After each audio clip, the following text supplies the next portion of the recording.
श्री स्वामी समर्थ. मी संगीता. माझ्या चॅनलमध्ये मी तुमच्या सर्वांचे मनापासून खूप खूप स्वागत करते. 2 ते 3 महिन्यानंतर हा पहिला व्हिडिओ आहे आणि हा जो व्हिडिओ आहे गुढीपाडव्याबद्दल हा व्हिडिओ आहे. स्वामी समर्थ महाराजांच्या केंद्रामध्ये आपण जेव्हा आरतीला जातो, मठामध्ये आरतीला जातो स्वामींच्या, तेव्हा स्वामींच्या केंद्रामध्ये आरती झाल्यानंतर आपल्याला गुरुमाऊलीकडून माहिती नेहमीच मिळत असते. तर गुरुमाऊलीकडून माहिती मिळालेली आहे, मी लिहून घेतलेली आहे की गुढीपाडवा 2026मध्ये गुढीपाडवा कोणत्या दिवशी आहे, किती तारखेला आहे, गुढी उभारण्याचा शुभ मुहूर्त काय आहे, गुढी उतरण्याचा शुभ मुहूर्त काय आहे, गुढीपाडव्याचे महत्त्व काय आहे, ही सविस्तर माहिती स्वामींच्या केंद्रानुसार मी देणार आहे. माहिती लिहून घेतलेली आहे. पूर्ण व्हिडिओ पहा. खूप मोठा पण व्हिडिओ नाही बनवणार, कारण महत्त्वाची माहिती मी आहे कमी वेळात लिहून घेतलेली आहे, ती तुमच्यासोबत मी शेअर करते. नक्की पूर्ण व्हिडिओ पहा. महत्त्वाची माहिती आहे. गुढीपाडव्याचे महत्त्व सांगते. 2026चा गुढीपाडवा जो आहे तो नेमका कधी आहे. येणाऱ्या 19 मार्चला 2026 गुढीपाडवा आपण साजरा करणार आहेत. आणि हा जो दिवस आहे तर हा दिवस आपला नवीन वर्षाची, मराठी माणसाची नवीन वर्षाची सुरुवात आहे. आणि गुढीपाडवा जो आहे तो गुढीपाडवा हा 3.5 मुहूर्तापैकी एक मुहूर्त मानला जातो. या दिवशी कुठलाही तुम्ही शुभ कार्याची सुरुवात करू शकतात. आणि गुढीपाडवा जो आहे तर आपण गुढी उभारतो, तर हे याचा शुभ मुहूर्त जो आहे त्या शुभ मुहूर्ताचं आपण त्याच वेळेला जर पूजा केली तर त्याचे अनेक फायदे होतात, उतरण्याचा आणि उभारण्याचा. आता आपण जेव्हा गुढी उभारतो आणि उतारतो, जेव्हा सायंकाळची वेळ असते ते टायमिंग त्याचं खूप महत्त्व आहे. तर ते टायमिंग जर आपण त्या वेळामध्ये जर ते केलं तर त्याचे किती फायदे होतात ते पण मी सांगणार आहे.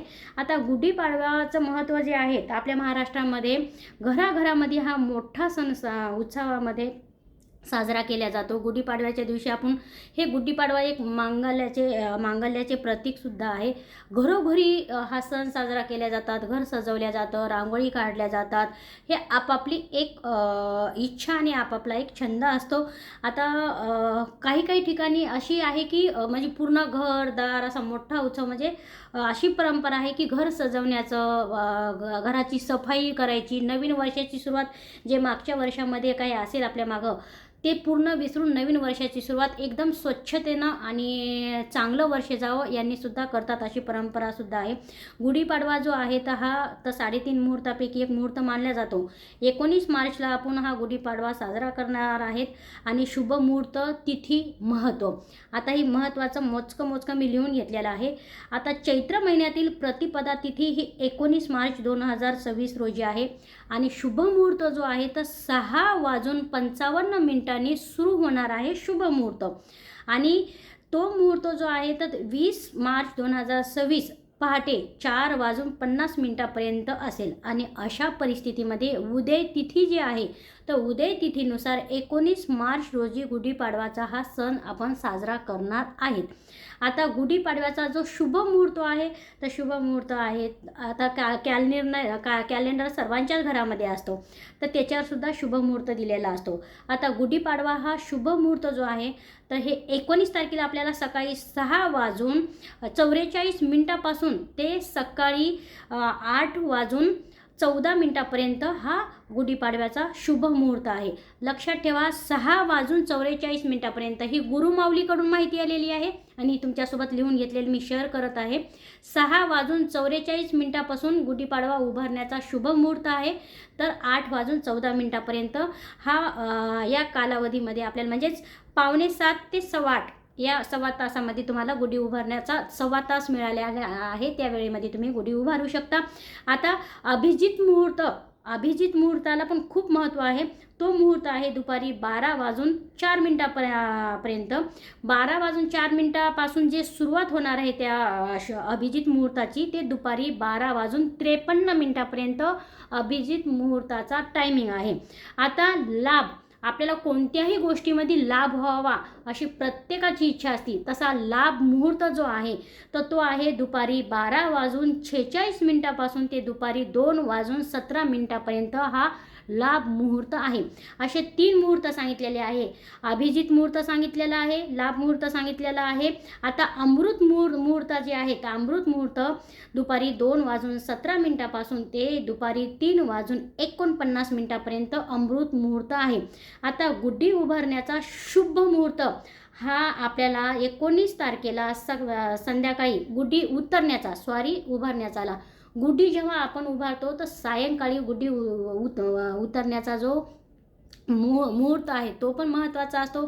त्याची आपण जशी सत्यनारायणाची पूजा करतो ती उत्तर पूजा करतो आणि मग सत्यनारायण म्हणजे हलवतो, तसाच गुढी उतरण्याचा पण मुहूर्त असतो. गुढी 19 तारखेला संध्याकाळी 5:18 पासून ते संध्याकाळी 6:49 पर्यंत तुम्ही या कालावधीमध्ये केव्हाही गुढी उतरवू शकता. गुढीपाडवा हा जो आहे तर हे 3.5 मुहूर्तापैकी आहे आणि 3.5 मुहूर्तापैकी असल्यामुळे जरी या दिवशी जरी शुभ मुहूर्तावर तुम्ही मनापासून पूजा केली तर आपल्याला त्याचे अनेक लाभ मिळतात. आणि हा जो मुहूर्त आहे तर याला महत्त्वाचा 3.5 मुहूर्तापैकी मुहूर्त मानला जातो, म्हणून हा पूर्ण दिवस आहे. जर तुम्हाला शुभ मुहूर्तावर हे 3-4 मुहूर्त सांगितले, या 3-4 मुहूर्तावर तुम्हाला पूजा करायला जमलं नाही, वेळ मिळाला नाही, तर हा मुहूर्त इतका म्हणजे हा गुढीपाडव्याचा सण जो आहे तर हा सण 3.5 मुहूर्तापैकी एक मानला जातो. म्हणून दिवसभरातून केव्हाही तुम्हाला जसा वेळ मिळेल त्या वेळेनुसार सुद्धा तुम्ही करू शकता. कधी कधी आता शुभ मुहूर्त आहे, शुभ मुहूर्तावरच आपल्याला गुढी उभारायची एक मनामध्ये बसलेलं असतं. त्यासाठी सकाळी लवकर उठलो आपण, सकाळी लवकर उठून जर ही कामं पटापट केली तर शुभ मुहूर्तावर आपली पूजा होती. बाय चान्स नाही झाली तर असं काही नाही की आपण शुभ मुहूर्तावर पूजा केली नाही मग आपली पूजा फळणार नाही, असं काही नाही. हा मुहूर्त खूप चांगला आहे, दिवसच पूर्ण चांगला आहे. तुम्ही केव्हाही दिवसभरातून गुढी उभारू शकता.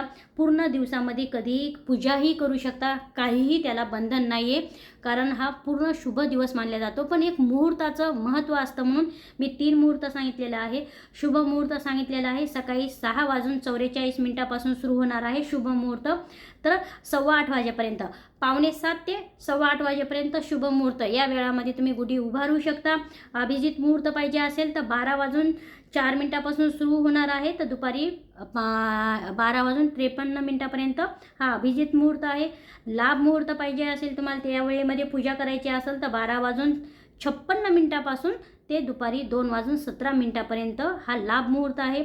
अमृत मुहूर्त दुपारी 2:17 पासून सुरू होणार आहे ते दुपारी 3:49 पर्यंत. हे मुहूर्त मी 3 वेळा तुम्हाला रिपीट सांगितलेले आहेत. तर गुढी पाडव्याचं महत्त्वसुद्धा सांगितलेलं आहे. महत्त्व म्हणजे की हा जो मुहूर्त आहे 3.5 मुहूर्तापैकी, या मुहूर्ताच्या दिवशी तुम्ही कुठलंही शुभ कार्य करू शकता. नवीन प्रॉपर्टी घेऊ शकता, गाडी घेऊ शकता, सोनं घेऊ शकता. या दिवशी कुठल्याही प्रकारचं तुम्ही आपल्या पितरांच्या नावानं दान करू शकता. आपल्या घरामध्ये सुख शांती, सगळ्यांचं आरोग्य चांगलं राहावं म्हणून तुम्ही स्वामी समर्थ महाराजांचं दिवसभर नामस्मरण करू शकता, परत पारायण करू शकता.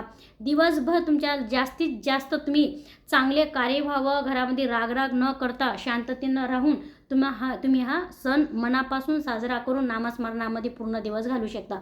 ही माहिती स्वामींच्या केंद्रानुसार सांगितलेली आहे. आवडला असेल हा व्हिडिओ तर शेअर करा, लाईक करा, सबस्क्राईब करायला विसरू नका. श्री स्वामी समर्थ.